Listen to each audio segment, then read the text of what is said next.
Do you love the Tabernacle Choir? This year, the choir's music is everywhere you are. Listen to your favorite choir songs and music and the spoken word anytime you want on Alexa by simply enabling the skill. Alexa, play music in the spoken word. Now playing music in the spoken word. You can also download the Tabernacle Choir app, subscribe to the choir on YouTube, listen on Spotify, and have access to all their wonderful music. Happy listening. Queen Carvania stood haloed by the morning sun. An army hung on her every word. My champions, I have sold my chariot on Carvana. 'Twas a lovely SUV, an inexplicably queenly offer. They're even coming to the castle to collect it. Tonight, we feast! An offer you can feast on. Sell your car today on Carvana. Pickup fees may apply. Greetings and welcome back. It's Monday. Are you ready for an exciting and challenging day? You betcha, can't wait. Let's talk about your show. Okay. Let me start at the beginning. Give me an hour on the mic. I'll show you how it's done. Honestly, love you or loathe you, just as long as they keep listening. Bad radio, which is what you're describing right now. I'm sorry, what did you say? Have a good show. It's showtime.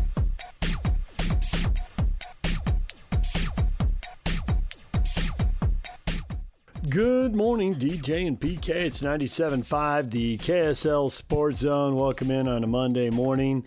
It is day 2 of the Summer League up at the Huntsman Center, Salt Lake City Summer League, day 2 of 3. They'll wrap up tomorrow night, and then everyone will take off and go down to Las Vegas. Game 1, 4th of July, not the best timing, but hey, there were a few thousand of you found your way up there. More of you, of course, were watching on TV. There were several things, but the number one thing is Darryn Peterson and how's he going to play and what's he going to look like. And the truth is he looked like he was better than everybody else. So you got that going for you, Jazz fans, which is nice, to quote Bill Murray in a classic movie. I thought, as I said off the top of the show, that the best thing was that he wasn't spectacular.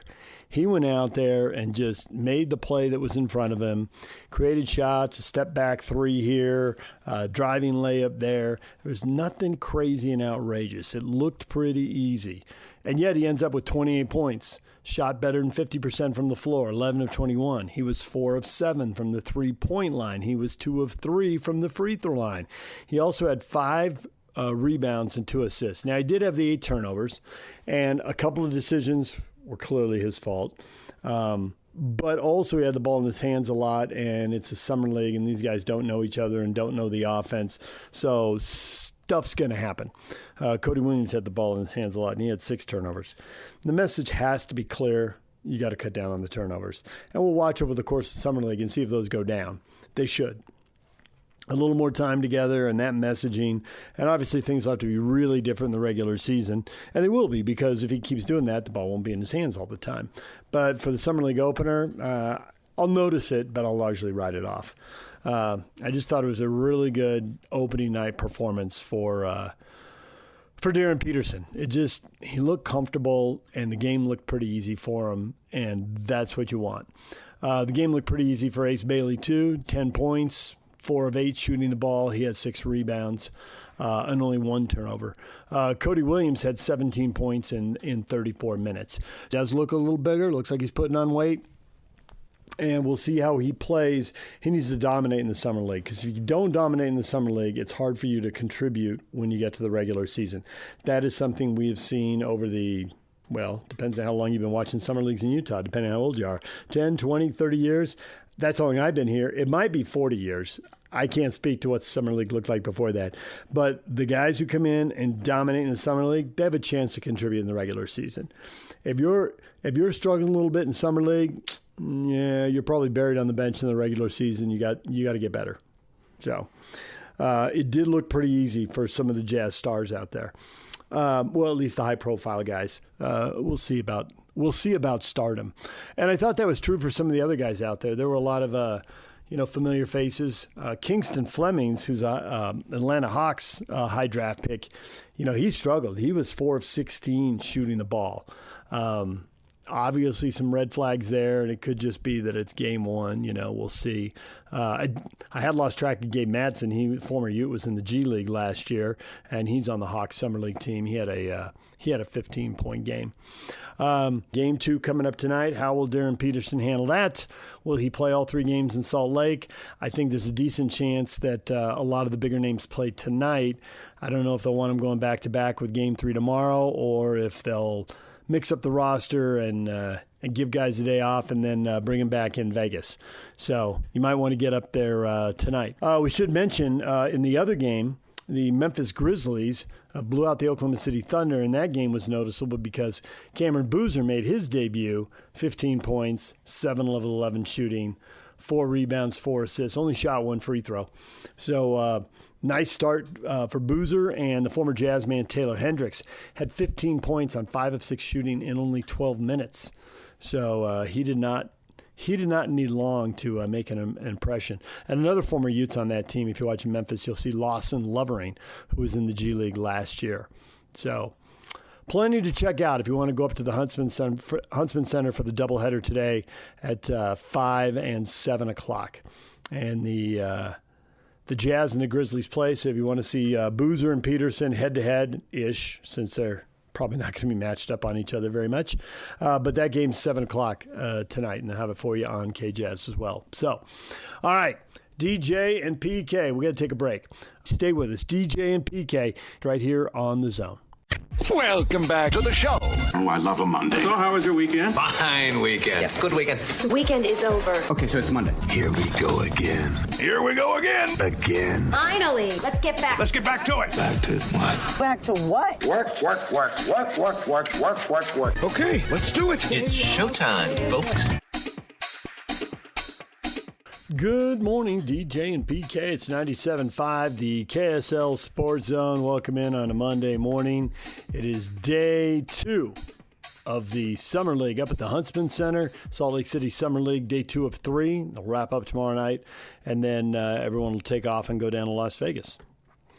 Game 1, 4th of July, not the best timing, but hey, there were a few thousand of you found your way up there. More of you, of course, were watching on TV. There were several things, but the number one thing is Darryn Peterson and how's he going to play and what's he going to look like. And the truth is he looked like he was better than everybody else. So you got that going for you, Jazz fans, which is nice, to quote Bill Murray in a classic movie. I thought, as I said off the top of the show, the best thing was that he wasn't spectacular. He went out there and just made the play that was in front of him, created shots, a step-back 3 here, driving layup there. There was nothing crazy and outrageous. It looked pretty easy. And yet he ends up with 28 points, shot better than 50% from the floor, 11 of 21. He was 4 of 7 from the three-point line. He was 2 of 3 from the free throw line. He also had 5 rebounds and 2 assists. Now, he did have the 8 turnovers, and a couple of decisions were clearly his fault. But also he had the ball in his hands a lot, and it's a summer league, and these guys don't know each other and don't know the offense. So stuff's going to happen. Cody Williams had the ball in his hands a lot, and he had 6 turnovers. The message has to be clear.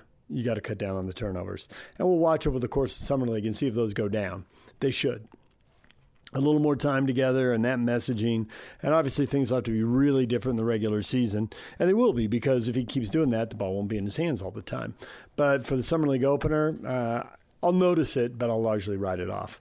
I just thought it was a really good opening night performance for Darryn Peterson. He looked comfortable, and the game looked pretty easy for him, and that's what you want. The game looked pretty easy for Ace Bailey, too. 10 points. 4 of 8 shooting the ball. He had 6 rebounds and only 1 turnover. Cody Williams had 17 points in 34 minutes. So we'll hear from Cody now. Here's Cody Williams after the game. He's got to make a big step forward this year, no doubt about it. Here's Cody Williams talking about the Summer League opener. One of the things that kind of stands out is the added strength, and that's been an incremental process for you. How's that been for you? Just steadily getting stronger as time goes on, and just what does it mean for you kind of going forward a little bit? Yeah, I think, end of last season, met with the coaches, and that was the number one priority, just because it's going to allow me to do a lot of things that I do on the court even better, like guard multiple positions, play defense, get out and run, play through contact. So I feel like that being an emphasis of the summer has kind of helped raise other areas of my game. So, I mean, I feel on the court, I feel quicker, I feel stronger, I'm able to play through contact. I'm starting to learn how to impose my own will on defense and kind of just, keep getting stronger and using that to kind of dictate what I want the offense to do. So, I mean, it's just helped a lot of areas of my game. What stood out to you about playing with Darryn and just seeing him on the court in a Jazz jersey for the first time? Yeah, I mean, it's fun. It's awesome when you guys all get along and we're all happy for each other's success. And it's always good to see him, especially as, a rookie, first game, first NBA game, summer league game, coming out there and just doing what he does. So he did it efficiently, and it's just, always fun to play with guys like that. Building off that, Cody, you touched on it a little bit, but how do you think you did his first game here? Oh, I feel like I did good. Definitely, I think the biggest thing about this summer league is just getting film and doing the stuff I've worked on all summer, and then getting the film from that and learning what I did well and what I can do better. So I feel like my defense was pretty good. I could take that up a notch as well. And then kind of offensively getting to my spots, playing through contact, kind of using my bumps to create space. And I feel like I kind of did that pretty well today, so just going to carry that into the next game. Offensively, what are you focusing on? Just playing my game, really. No, I feel like, I'm really confident in my mid-range, so finding different ways to get that, especially, coming season, it's going to be if I get a bomb or, money, 5 seconds left in the shot clock, being able to kind of get to my spot in the mid-range and, make a shot. I feel like that's going to be important this year. So being able to come out here and practice that and learn how to get to my spots and get to my mid-range, hit my open threes, being able to pick up the ball, go multiple positions. I feel like, this summer league has really helped me establish that. Cody, you mentioned everyone getting along. What can you tell us about Darryn's personality for everyone that kind of hasn't seen him or doesn't know anything about him? What have you learned over the past couple of weeks? He's a smooth guy, really confident, he's smooth. He's a little low-key, but he, obviously has a great sense of humor. He just fits in really well with our program and our guys.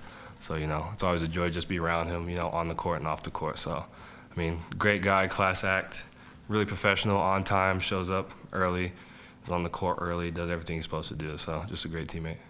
Cody, you've been here for 2 seasons now. During this summer, how would you say you guys are trying to build a culture? What does that kind of look like as it translates also onto the court in Summer League as well? I think one of the biggest things we're highlighting is defense. Especially with our numbers last year, we were either dead last or towards the last in a lot of defensive categories. So I feel like, they've made a real emphasis on defense being a part of this next year's team. So just being able to take that mindset in Summer League and apply it, so that way, come season time, I know what I'm supposed to do, and I kind of know the culture and identity that we're trying to build. Cody, you had a couple nice dunks, especially the one coming down the lane cross and then right-hand poster. Can you just walk me through that play, and then just do you feel like your strength is helping you in those areas? Oh, for sure. Just, playing through contact. I feel like when I get on the open floor in transition, I feel like that's where I'm most deadly. So being able to just get out and run and, push the ball, being able to get the ball in the outlet, run a transition or fast break, I feel like that's one of my strengths. So, the lane just opened up and I took advantage of it, but, it just comes with being aggressive. All right, there is Cody Williams, and as I mentioned, he's got to take a big step forward this year. He does look a little bigger, looks like he's putting on weight, and we'll see how he plays. He needs to dominate in the Summer League, because if you don't dominate in the Summer League, it's hard for you to contribute when you get to the regular season. That is something we have seen over depends on how long you've been watching Summer Leagues in Utah, depending on how old you are, 10, 20, 30 years. That's how long I've been here. It might be 40 years. I can't speak to what the Summer League looked like before that. But the guys who come in and dominate in the Summer League, they have a chance to contribute in the regular season. If you're struggling a little bit in Summer League, yeah, you're probably buried on the bench in the regular season. You got to get better. So it did look pretty easy for some of the Jazz stars out there. Well, at least the high-profile guys. We'll see about stardom. And I thought that was true for some of the other guys out there. There were a lot of familiar faces. Kingston Flemings, who's Atlanta Hawks high draft pick, he struggled. He was 4 of 16 shooting the ball. Obviously some red flags there, and it could just be that it's game one. We'll see. I had lost track of Gabe Madsen. Former Ute, was in the G League last year, and he's on the Hawks Summer League team. He had a 15-point game. What did Steve Wojciechowski, the head coach, think? He is coaching he was head coach for the Summer League opener, and here's Steve after the game. What are your thoughts on Darryn, and just what are your thoughts on just how you guys played overall? I thought our guys played really hard, and I thought we played very good defense. I mean, we talked about transition and protecting our paint before the game. They had 5 transition points, and we outscored them in the paint 60-36. And so, defensively, I thought we were really good. We were connected. I thought our guys played hard. Offensively, obviously it's the turnovers are things we need to clean up, but some of those came late when I thought fatigue came into the game, and some of the ones that came early on outlets were just over exuberance. Like we were trying to make a play that wasn't necessarily there, and we were throwing outlet balls right to them. But overall, I was pleased with the way our guys played. In a short period of time, it's hard to get familiarity, but they controlled the things they can control, and which is competing, which is trying to play connected, and trying to win the game. Love to get your overall thoughts about Darryn today, but also that first possession right when the game started, was the point to get the ball into his hands and kind of give him a chance to run, or was that just him?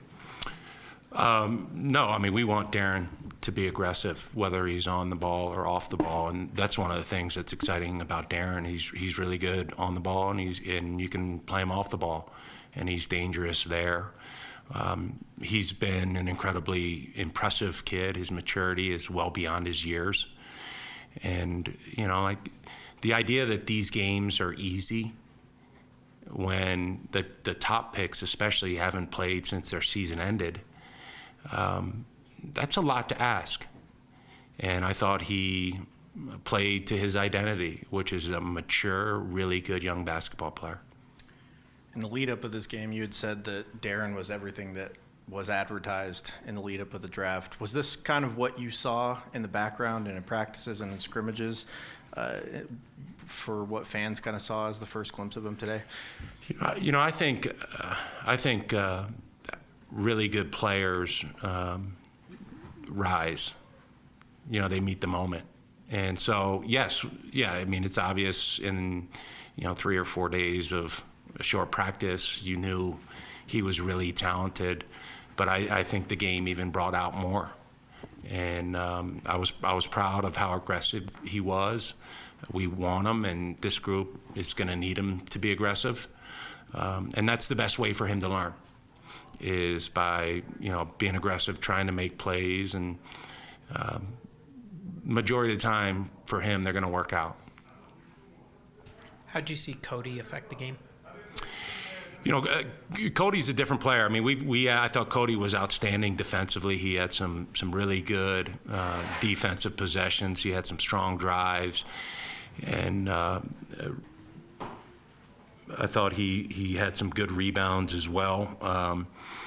Cody can impact the game in a lot of ways, and we don't want him to think that scoring is the only way to impact Summer League. We want him to have his fingerprints all over the winning possessions, even if they don't end in him scoring. And I thought he did a nice job of that. Kind of already hit on it, but Darryn only played in 24 to 26 games in his college career in very limited action. Was it kind of a motivating factor for him in heading into this game, just to kind of show fans what he was about, showcase that he could play a full game and all of that? Yeah, I mean, that may be a better question for Darryn, but I think he was very excited to play, and he played the right way. I thought his defense was really good. Offensively, he had some huge moments and made some big baskets for us at times when we were struggling to score. And so I thought, for the first time playing since the NCAA tournament, I thought he was very good. And obviously, a lot of eyes are on him, and he rose to the occasion. I'm wondering how cautious you guys are being with Ace, and if that was kind of just precautionary, and if you kind of expect him to play day after tomorrow. Yeah, I haven't spoken to Sports Performance. He wasn't back there, so I didn't. I'm not sure. We'll have to wait till Monday to get an update. And then in general, thoughts on Ace when he was out there? I thought Ace was good. I thought Ace has gotten better, and it's hard when you don't have the ball in your hands in summer league at times to know when your opportunities are coming, especially with a team that's really new and just playing together. But I thought he had some good reads offensively. I thought he had some forceful moves to the basket. But I was really pleased with his defense, and I thought he played a very good defensive game. And obviously that's been a focus of ours, and probably time for us to focus on offense a little more. All right, there's Steve Wojciechowski talking about coaching the Summer League team in the opener. Game 2 coming up tonight. How will Darryn Peterson handle that? Will he play all 3 games in Salt Lake? I think there's a decent chance that a lot of the bigger names play tonight. I don't know if they'll want him going back-to-back with Game 3 tomorrow, or if they'll mix up the roster and give guys a day off and then bring him back in Vegas. So you might want to get up there tonight. Darryn Peterson, after the game, here he is. Darryn, how would you assess, your performance tonight, and what were you seeing, particularly, down the stretch in those possessions? I think I was pretty good. I feel I could help my team win. Happy we came out on top. Last couple possessions, I know I missed the box out, turned the ball over. I'm gonna have to watch it back, but got to be better at the end of the game. We had a lot of turnovers at the end of the game. We got to be able to seal the game. Darryn, at the start of the game, first possession, you guys get the tip and then you get the ball. Are you thinking to yourself, I just see something and you drive for it, or were you instructed to kind of go to the basket? Just a read. Yeah, I seen a bigger guy come out on me, so I tried to just attack him. When you walked out onto the court for warm-ups, you had a standing ovation from fans, and there were fans chanting MVP and all these kind of things. What was it like just getting to play in front of them for the first time? It was great. Kind of takes me back to the Kansas, just reminds me of Kansas a little bit, with a great fan base. And like I said in the media before, when I put on the uniform, it's not just for myself, it's for the fans as well. So happy to see me out there. Darryn, with everything's happened, getting drafted, all of that, I'm sure there were some nerves or something built up for it. Just how did it feel to go out there and finally play with Jazz across your chest? I felt great. I said after the game, that was my first game since my last game in March. And that was also on my mind because Zubies was on the other team, and they beat us on that game winner. I don't know if you guys seen it, but that was on my mind. So, happy to get the win. Darryn, you had kind of talked about you were itching to get back on the court and kind of prove yourself. Was that kind of a motivating factor for you heading into this game, and how did you kind of use that in your favor in your first game as a Jazzman? For sure. I've been training super hard, manifesting this game since the season ended, my Kansas season ended. So to get out there and finally be able to put on a jersey and play again is great. And then on top of that, I got Jazz across my chest now. So it's a huge honor and privilege. Darryn, you hit a 3 towards the end of the game that was just a little bit left of the top of the key, and you had a very similar shot against Texas Tech in a tie game. Is that a spot you like to get to in a moment, or is it just kind of what the game dictates? Take me through that kind of late game moment. You're kind of just a game dictator. They switched. I had the same layup I had on the beginning of the game. I had him again, and I just thought score when I got him. So got one up. Happy to win it. Playing next to some NBA guys on your roster, better spacing, bigger size, though. What did you notice in your first game? First thing I noticed, it was I'm tired. I was the altitude was getting to me a little bit. I was tired, but like you said, more space. Also, how important scouting report is. It was important in college, but also I got to be able to go out there and perform what we scouted and went over. So I got to be better at that. Those probably the main things. Darryn, you kind of already hit on it, but you said the opposing team had a player that hit a game winner against you in Kansas in the NCAA tournament. How do you use things like that? How do you note take things like that to kind of motivate you heading into these games? I mean, what is the process like for that? I'm already kind of motivated going into the game. Just it's a basketball game. I'm a competitor. Every time I step out there, I want to help my team win.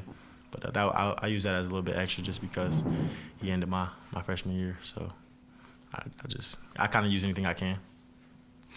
Darryn, what have your first days been like, just kind of on and off the floor? And, what are some of the things that have stood out to you? And, have there been any, signature moments that you've encountered that you'll remember going forward? Yeah. First couple of days been great.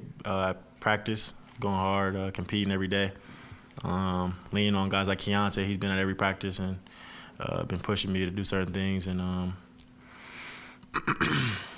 hold me accountable. Like I can't wait to play with him, play together. Then off the court, really just been with my dog. I don't really want something off the court. I don't got much time to myself no more. He got to be taken out and walked and stuff. I want him to have like a great life, so I've been trying to like walk him and spend as much time as I can with him when I'm off court. What's his name? Denim. Like the jeans? Yeah, like the jeans. Yeah. It's crazy. Like the people were telling me like at halftime, my alarm was going off on my phone. It said feed Denim. Like so yeah, I'm trying to get Dad of the Year. So yeah, I had that on there. But yeah, off court, just him really chilling and treatment and him. Has anything surprised you with this, the week of practice, this game? Have you had like a welcome to NBA moment or anything that's kind of wasn't something that you expected? Welcome to NBA. I'd probably say like these guys are a lot stronger, maybe. That was the biggest thing I noticed today. Also got to get used to like the refs, the whistle. It's a different whistle. That was the first thing that come to mind on that one. Darryn, you talked a lot during the pre-draft process about wanting to get back to showing your playmaking at the next level. Just how did it feel to have the ball in your hands so much this game? It felt good. I feel like I know I had a lot of turnovers. Yeah. I got to be better with it. But it felt good. Got to take care of the ball, though. Can't have talk about that with Coach Hardy the other day. Live ball turnovers are bad, so we gotta be better. A scout I was talking to says it looks easy for you in terms of like getting to your spots, creating your shot. Does that still feel pretty natural and pretty easy for you at this level? I don't know.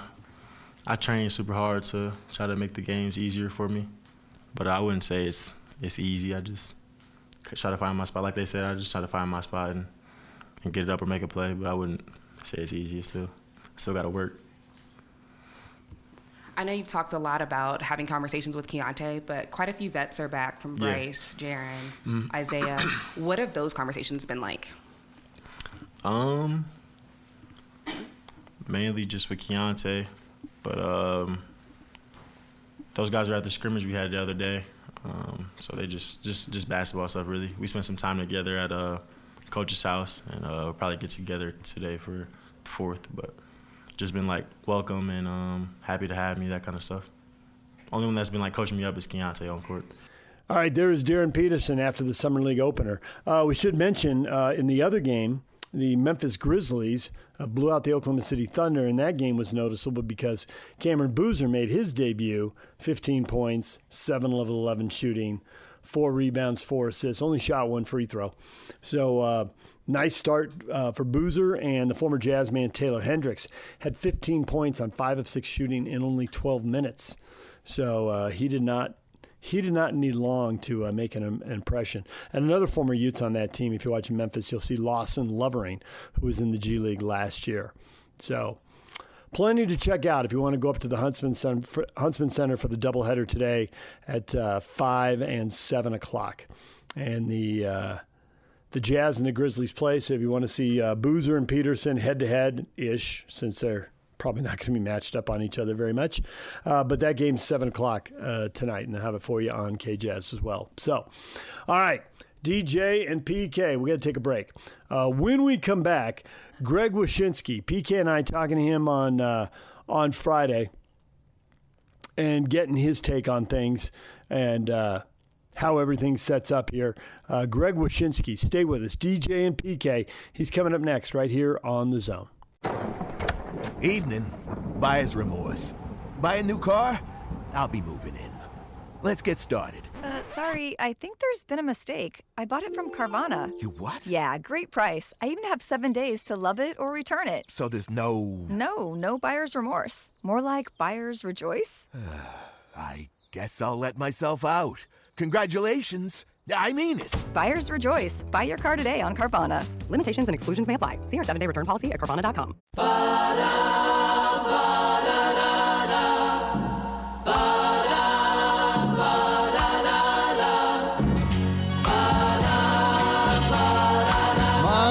Monday, so good to me. Good morning, DJ and PK. It's 97.5 KSL Sports Zone. Greg Wyshynski covers the NHL for ESPN. He's been good enough to join PK and I throughout the season and the playoffs and now in the summer. A lot of moves for the Utah Mammoth. How good are they going to be? Why are they making some of the moves they are making? Here's Greg Wyshynski, senior NHL writer for ESPN.com, joining PK and I on The Zone. It's been an interesting 24 hours. I went into Bristol yesterday expecting to cover free agency, and it ended up being the trade deadline. So it was kind of crazy how that all worked out. The Utah Mammoth are making a lot of moves, and it looks to me like they're trying to thread the needle here. It looks to me like the priority is we have a lot of good young prospects, and we think we can be really good 5, 6, 7 years down the line. And that seems like that's the top line priority. But I think they've assessed the minors, and they're like, we have too many prospects for the roster down the road. So as a second priority, we're going to be aggressive in trying to improve the team right now. And they moved a prospect yesterday to get a guy, and people, he's 32. Yeah, well, if that bugs you, guess what? He's going to be 33 later this month. But it looks like that. Do you think that they have enough prospects to accomplish both of these things? And I think that's still the order they're trying to accomplish them. But can they thread that needle and do both and make this team much better now, make it competitive, while still preserving the ability to be an excellent club 5, 6, 7 years down the road? Yeah, I think the thing for me in talking to Bill Armstrong over the years is he knows how deep the pool is for prospects, and he's got an incredible deep pool. I mean, at one point in the last year, he had a top player seemingly in every level of hockey, whether it's Canadian Junior or the NCAA or wherever. It's pretty remarkable. And so, the balance you have to strike is how many of those guys do you want to ante up in trades that make you better immediately, and how many do you want to hold on to as the next wave? I mean, obviously, like, for example, most of the league is hot to acquire T.J. Ginla, but that's a guy that I think the Utah Mammoth see as a central piece of everything they're building going forward, unless something really knocks their socks off. So Cole Baudouin, who he sent over to the New York Rangers, is exactly the kind of prospect you'd expect to see them move right now. He's good. He's got size. He could end up being Vincent Trocheck, only bigger down the line in his career. But they can afford to move him for a guy that can help you right now. And like I wrote on ESPN in grading the trade, which I liked for Utah, like Trocheck does so many things for you that a team that fancies itself as a contender needs, and the cost of acquisition was solid for them. All right, you used the word contender. For the first couple years, it was contend for the playoff, and they achieved that. And then you listen to Bill talk, and he's talking about when they go up against Vegas, it was clear that they had an older, more experienced team. So go ahead and address that. And you list their prospects, and the one they gave up is on the list of prospects, but he's not at the top. You already listed the top player, and there's a couple other guys too. So with that in mind, when you use the word contender, are you talking about a contender for the final? Well, I mean, conference final. Let's be incremental here. I mean, listen, the West is a really tough grind, but this is a team that made the playoffs. They pushed Vegas pretty well in that series, and they were able to identify, okay, you know, the kids are great, and there'll be more of them. But now we have to kind of start surrounding them with some veterans that are not only good at what they do, but also exude leadership in situations that require it. So, you know, Anders Lee was a captain. Vincent Trocheck was, without question, one of the biggest leaders on the Rangers in their locker room.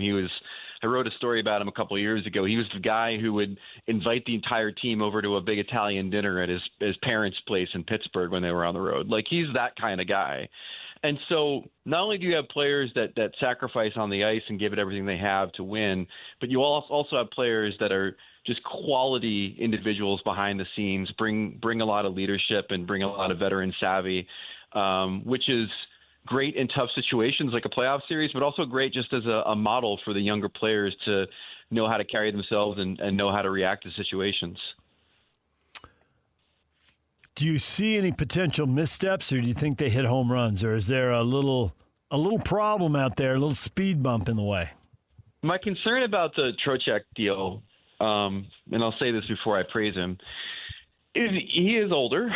You know, he's going to turn 33 soon, and I also think that one of the drawbacks of trying to in acquiring him to fill a role in the middle of your lineup is that it doesn't address the reality of the Western Conference, which is that all of these teams have big centers, you know, and centers that you've got to deal with, whether it's Thomas Hertl with the Golden Knights, whether it's Leon Draisaitl with the Oilers. You know, obviously we know McKinnon is built like a truck for Colorado.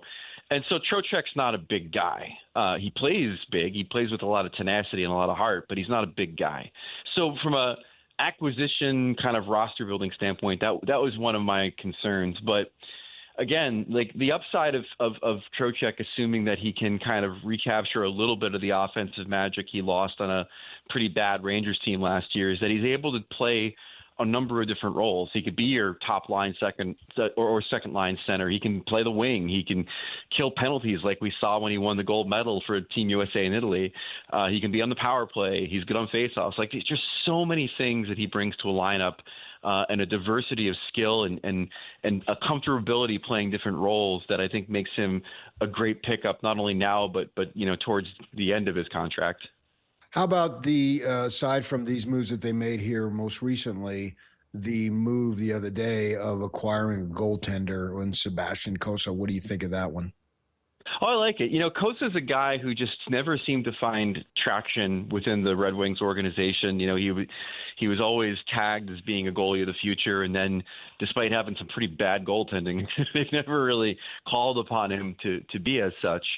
And so, listen, Vejmelka obviously is the guy. He's earned this right. He's played extraordinarily well, and in some cases carried the Mammoth during stretches. But to have Cossa as the understudy, to have him kind of ease into this role, goalies are tough to figure, boys. It's not an exact science. It's not like in the NFL when you draft a quarterback and you're pretty sure after 2 years of holding the clipboard that they're going to be able to come in and play. Like, goalies kind of pop at different times, and sometimes a guy that's drafted to be your franchise guy when he's 21 doesn't really find that until he's 26 or 27. I mean, we just saw it with Brandon Bussey, right, with the Carolina Hurricanes, a guy who, you know, broke into the league late and then ended up winning a Stanley Cup. So I like the move. I like the investment. And then, you know, it's worthy to see if it could pan out where he could be the guy eventually for them. The Devils signed Mammoth forward Barrett Hayton to a 1-year, $4.78 million offer, and you're already laughing. Go ahead. Well, so first of all, I'm a Devils fan, so it's cheeky for me to see them do an offer sheet because, I mean, they've got a new general manager and he's being aggressive and I dig it. And I also enjoy the fact that it seems kind of spiteful. From everything I've read, the Devils and Mammoth had a deal in place around the draft. It didn't come to fruition, and then the Devils tender this offer sheet, which, if the Mammoth match it, means they've got to keep Hayden on the roster for a full year because they can't trade him. and which walks him right up to unrestricted free agency. But Steve Weir, who is a former front office guy, I don't know if you guys saw this morning. He said, surely a coincidence the offer sheet from the Devils would cost more than a second-round pick if it was just a little higher than $4.775 million. How much higher, you ask? $666. So the Devils GM worked a 666 Easter egg into the offer sheet that he gave Hayden, and I got to respect it. I mean, it's pretty great. I think that teams get in a position where they tend to be a little safe. You know, they got a decent thing going on. And I wonder, you know, if you want to take that next step or two, you've got to be bold. So in these flurry of deals, would you describe what Bill Armstrong has done as bold? No, I wouldn't describe it as bold. I would describe it as smart asset management. You know, the Anders Lee coming in 5.4. That's an aggressive average annual value, and maybe a year longer than you want to go for a guy who's 35. But it's not super aggressive. I mean, it's just a smart addition of a guy that can play in front of the net and bring some leadership. And in the case of Trocheck, I mean, we all know what they have on the blue line already with you know, the players that are there. They can afford to give up Jersey. We know what's coming in the pipeline behind him. So you're dealing from a position of strength there. And then obviously, like I said, the prospect they give up is one who maybe is in their top 10, but not necessarily like someone they're counting on to really be a frontline player for them. So it's not as if he pushed his chips in with any of the blue chip guys that they have in the organization to really take a swing for a superstar center or anything like that. I think it's smart moves for a GM who knows that he's holding a lot of cards right now that are going to, you know, he can play or hold on to, and they're going to be good NHL players, but also knows that his team deserves to be rewarded for having made the playoffs last year with a little bit of veteran help, and that's exactly what I think Trocheck and Anders Lee bring. So what's he going to do with Barrett Hayton? Is he going to match? Is he going to let him walk? What's the smart play there?